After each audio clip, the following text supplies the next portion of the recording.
with the mountain people. They didn't know any other life, and we was all as happy as we could be. I think it was pride. And that's another thing I've told time after time. We might not have had rugs on the floor, but we had plenty of pride and dignity. So says Lucinda Ogle Oakley of Gatlinburg, one of the first mountain people we ever met. This is the second Heartland episode ever made, one of our 2 pilot stories.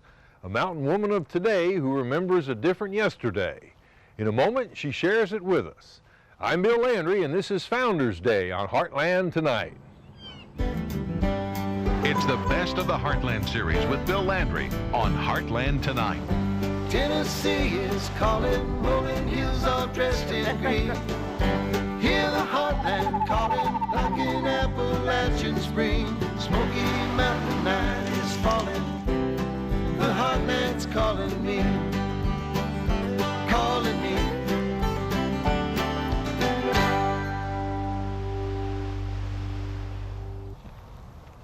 She was born in the Great Smoky Mountains, lived there all her full and rich life.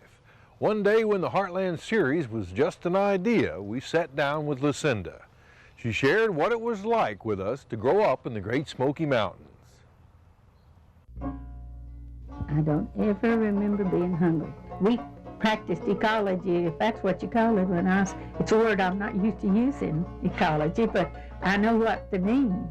It's saving what you have, and not cutting down more trees than you need to cut, and not catch more fish than you need to. And we'd even turn pigs loose in the chestnut orchards so that they'd fatten up. If they killed a calf or a cow or beef, then they'd divide it between everybody for miles around. A lot of people weren't getting an education. Now that's true. If just like I said to some other people, if we'd had the chance to go to school, it wasn't anything wrong with our brains. It was just that we didn't have enough teaching. We just had what we knew ourselves, or our parents tried, and they didn't have a good education either. I didn't get to go much, but the other children did. I think all of us wanted to learn, and I don't see how we would have coped with life changing as fast as it did. When the park came, they paid the people $30 an acre. Well, Ernest's grandfather had 400 acres, but he got he wouldn't sell, so they'd what they call condemn and put your money in the bank. And so the Ogles, and families just like them, packed up what few belongings they had and moved away from the only place they'd ever known. The older people didn't want to leave. Nobody wanted to leave. But if you go back up in there and see, you had all that clear water, no contaminated. You could just lay down anywhere and get you a drink of water from the streams. And, well, it was just like one big family, too. And it's just like breaking up your family, and one going one way and one going another. And everybody was unhappy about it. I lived 7 miles away, and I was homesick from there. And I used to look up that mountain and wish I was sitting up there on the porch at Granny's house or some other old lot where we lived, because it was always that, we call it our air conditioning works, and it does yet. As soon as the sun goes down here at Gatlinburg, you can just feel the cool breeze coming down from the mountain. Today, I don't think you can find a living person that ever lived in those mountains that isn't so happy that they've protected it, and that we have keepers. The spirit of these mountain people lives today in folks like Lucinda. In many ways, she's as great a mountain resource as the mountains themselves. Jim Thompson, Horace Kephart, and other pioneers on Founders Day when Heartland Tonight returns.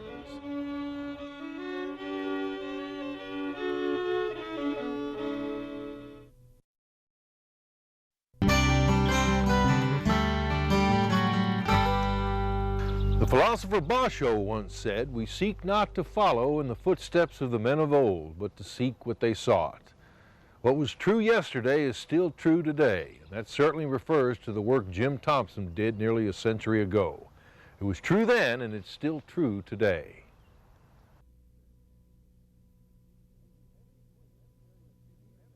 Using heavy equipment carried up steep mountain slopes, Jim Thompson captured images that led directly to the creation of a national park. He was always an avid amateur photographer, and probably his first big break came with the $1 Million Gay Street fire just before the turn of the century. He was on the scene with his equipment early on and made some pictures that were later reproduced in what was called the Rotogravure at the time, the newspapers at the time. The original pictures of the mountains were more an act of a labor of love rather than a job for him. He got into the mountains early doing commercial photography for companies like the Champion Paper Company, but that early exposure really led him back more and more as a lover of the mountains. What would he use to take his picture? Well, he used a large format camera, usually an 8x10. That was 8x10 inches was the size of the negative. Large bellows type of camera. It took a substantial amount of apparatus just to carry it around. When he worked with a hiking club, volunteers would offer to carry his equipment.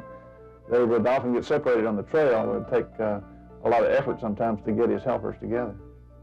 He worked, of course, in the days before good color was available to photographers. My grandmother, who was a very good color artist, or other people in his employ would add the color later on. Usually the greens and browns and reds were added in oil colors, the blues and sky colors were added in watercolors. This is kind of an interesting shot here. This is a 360-degree shot. What gives it away as a 360-degree shot is that the people on the left-hand side are also on the right-hand side. It was done with a camera like this one here. It's called a circuit camera, and it rotates on the tripod on a geared head at a specific speed while the film moves in the back of the camera to give you a 360-degree image. How much does this weigh? Probably about 50 pounds. Not something that you want to take on a 10-mile hike, but it sure went on a lot of them. When Congress was considering sites for national parks, the Smoky Mountains weren't even on the list. It was a room full of Jim Thompson's photographs and a group of determined East Tennesseans that convinced congressmen to take a closer look at the Smokies. The rest is history.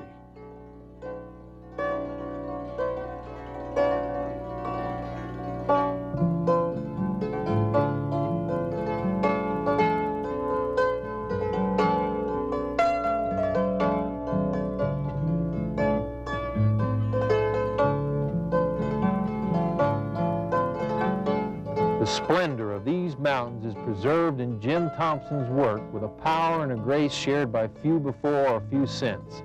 Blessed with a keen eye that enabled others to see also. His photographs will be remembered as long as the national park he helped to create. When we here on the Heartland Series began blazing our trail in the Great Smokies, we were traveling in the footsteps of Jim Thompson and others who came before. That's Mount Kephart. It's named for a man who wrote, "I owe my life to these mountains." Horace Kephart came to the Great Smoky Mountains to find himself. Instead, he discovered a land made up of a special breed of people who became his people. And for the cause for which they fought, he became their champion. In a moment, one man struggled to save a mountain range.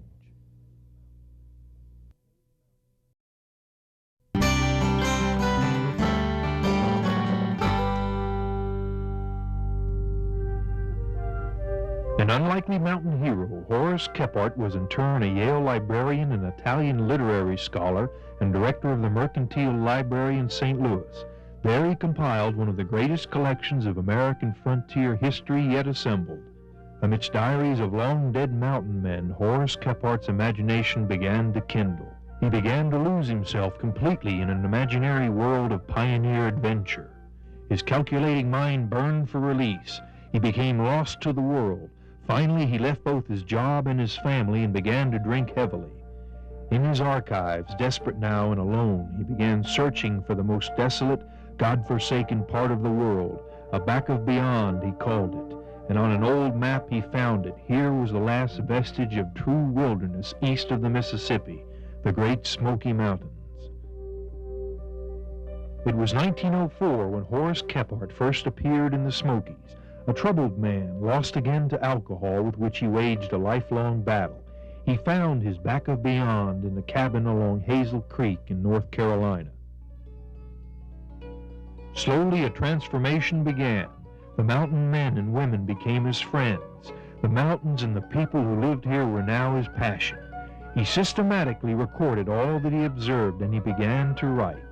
He moved to Bryson City, where he lived the rest of his life, and he wrote for magazines, newspapers, journals. He wrote books on camping and hiking. In 1919, he published Our Southern Highlanders, a work against which all writing on these mountains is measured. In the early 20s, the national park movement began to take form. Here was a cause he could sink his teeth into. As the foremost authority on these mountains, his articles focused national attention on the plight of the Great Smokies.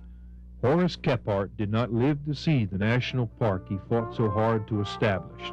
He died in 1931, but we can remember him today by hiking the Appalachian Trail, a course he personally charted through these mountains so others could find the beauty and serenity he had discovered. The honor roll that heralds the true founders of a national park is a strange collection of unlikely bedfellows. Horace Kephart's name is near the top of the list. Because he lived and worked here, because of the love of this land and its people, today there's a mountain named after him and a national park here for all of us. In an area here, a square yard area, undoubtedly one, if they worked at it, could find 25 or 30 different species of mosses and liverworts. You would be hard-pressed to find a man who knows more about plants in the Great Smokies than Dr. Aaron Sharp.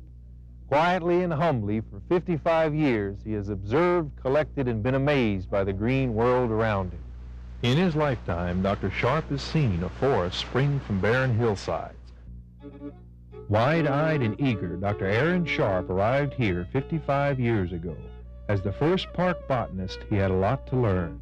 There are lots of plants here which I'd never heard of before, and which the mountaineers could tell me about. I thought I knew quite a bit about it, the flora of the eastern United States, only to find out I didn't. When Dr. Sharp arrived, he saw the barren hillsides where timbermen had cleared trees halfway up Mount LeConte. Cornfields, gardens, and homesteads were scattered throughout the mountain valleys. When I came in 1929 to the University of Tennessee, there was no park. The roads getting from Knoxville to Gatlinburg there were gravel. All the way along the river, up toward where the park boundary is now, was in gardens and cornfields. He also saw and began to understand the determination of the mountaineer. All I can say to you is that I saw here them attempting to farm any arable spot that wasn't a bluff. They used to plant the steep slopes so steep that we said they put the corn in by getting across on the other hill, across the valley, and shoot it in with a shotgun. At 80 years of age, Dr. Sharp's work continues. His efforts have opened the door to the exchange of scientific information with Japan, Guatemala, and Mexico, and he has authored over 200 books and articles. Along with these impressive scientific accomplishments, Dr. Sharp possesses the ability to clearly explain the wonders of nature to the layman. Annually, he still leads groups on the wildflower pilgrimage through the Smokies, introducing them to the beauties of the world around them.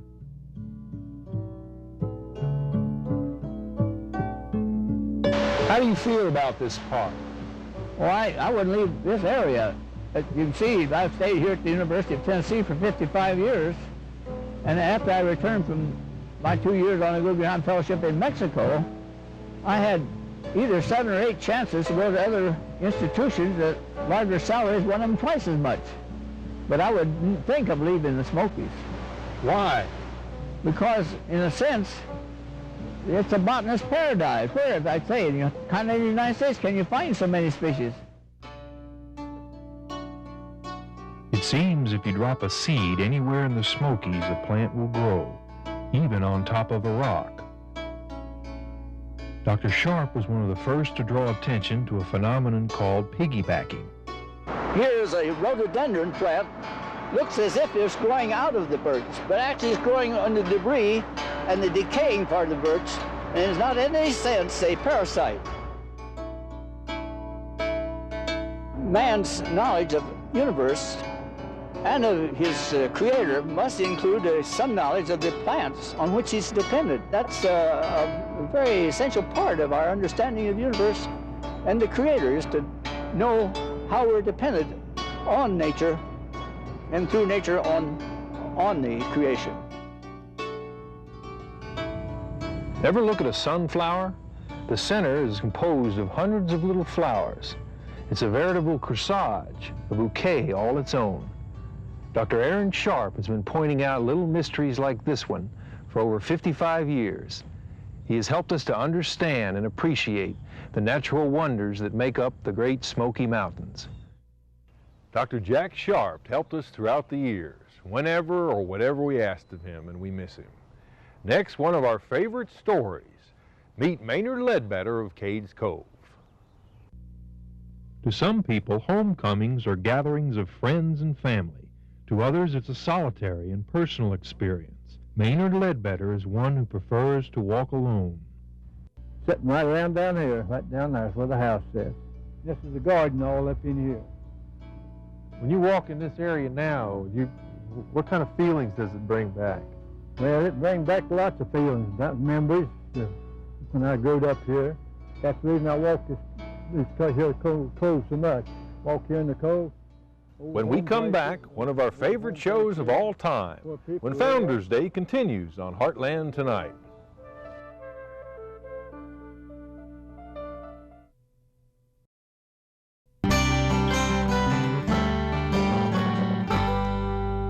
In 1929, Maynard Ledbetter was forced to leave his home in Cades Cove when the park came. One day he went back for a visit, and we went with him. This is the story of Maynard Ledbetter's old home place. At 79, Maynard Ledbetter sees beyond the scenery of Cades Cove. He can see an imprint of the past, the signs of a mountain community. This here's where wagons is cut out places in these rocks. They're hauling stuff up and down through here. And the water running here all the time, and just kept it washed out. That's what made all these tracks in that wagon. Oh, you haul it. Well, we haul lumber up through here, tan bark up through here, going to Townsend to get stuff to eat, one thing and another. Just the way we went to Townsend all the time. There's an old bear trail there. Right there? Yeah, right there's an old bear trail where they come off the mountain, come down off the mountain across here, and go down through yonder. That's been a good-sized bear. Sitting right around down here, right down there is where the house is. This is the garden all up in here. When you walk in this area now, what kind of feelings does it bring back? Well, it brings back lots of feelings, memories when I grew up here. That's the reason I walk this cove so much. Walk here in the cove, old home places, old home place here, where people live. Right there's one of Mother's old rose bushes, right there. That creek there is where Mother washed. She had a wash place out there where she done her laundry. You ever help her? Yeah, I helped her lots of times. That's where she washed her quilts out there at the creek, rinsed them in the creek. Rinsed them in the creek? Yeah, in the creek. That's a good place to rinse quilts in the creek. Just lay down in there and rinse them in the creek. That's the only day we loafed for Sunday. We worked every day. When it was raining, we had something to do at the daggone mill or somewhere. We had something to do all the time. Maynard has a lot of company these days on his visits to the home place. Cars full of people looking at a land full of history. Yeah, you go out about straight down, the place turns down through the cove, go straight ahead. Some of them are a lot luckier at finding a piece of history than they'll ever know. Go around that wagon there. In spite of the visitors, Maynard's trips remain very personal journeys. These roofs of Mother's is the only thing left where we live here. These roofs, the only thing that's left.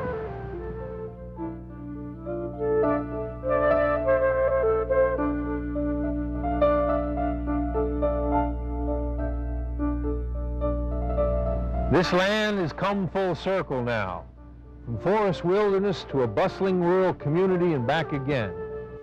But to a very special group of Tennesseans, Cades Cove will always be home.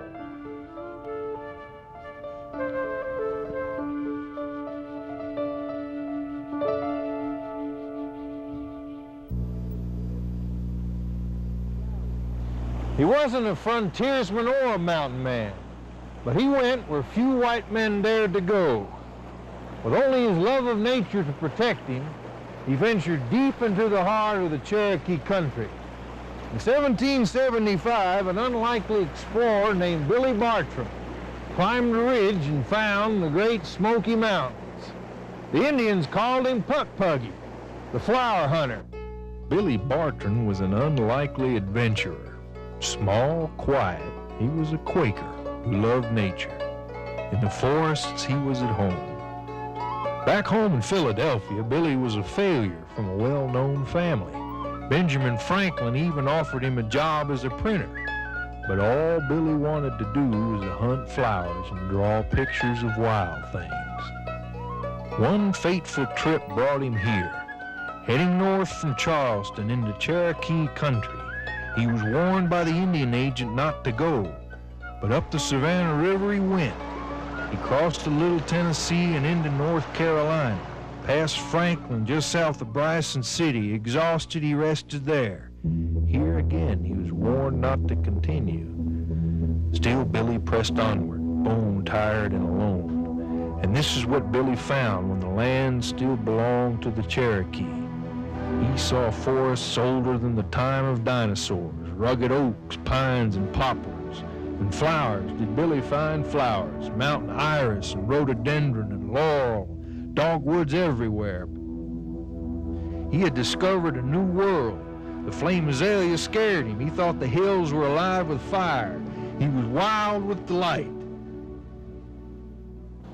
But Billy had come to the Smokies to see the Cherokee, too. The largest race of men he said he ever saw. In a cove called the Land of the Noonday Sun, he came face to face with Attakulla, the great chief of the Cherokee Nation. The year was 1775. The Cherokee Wars were raging.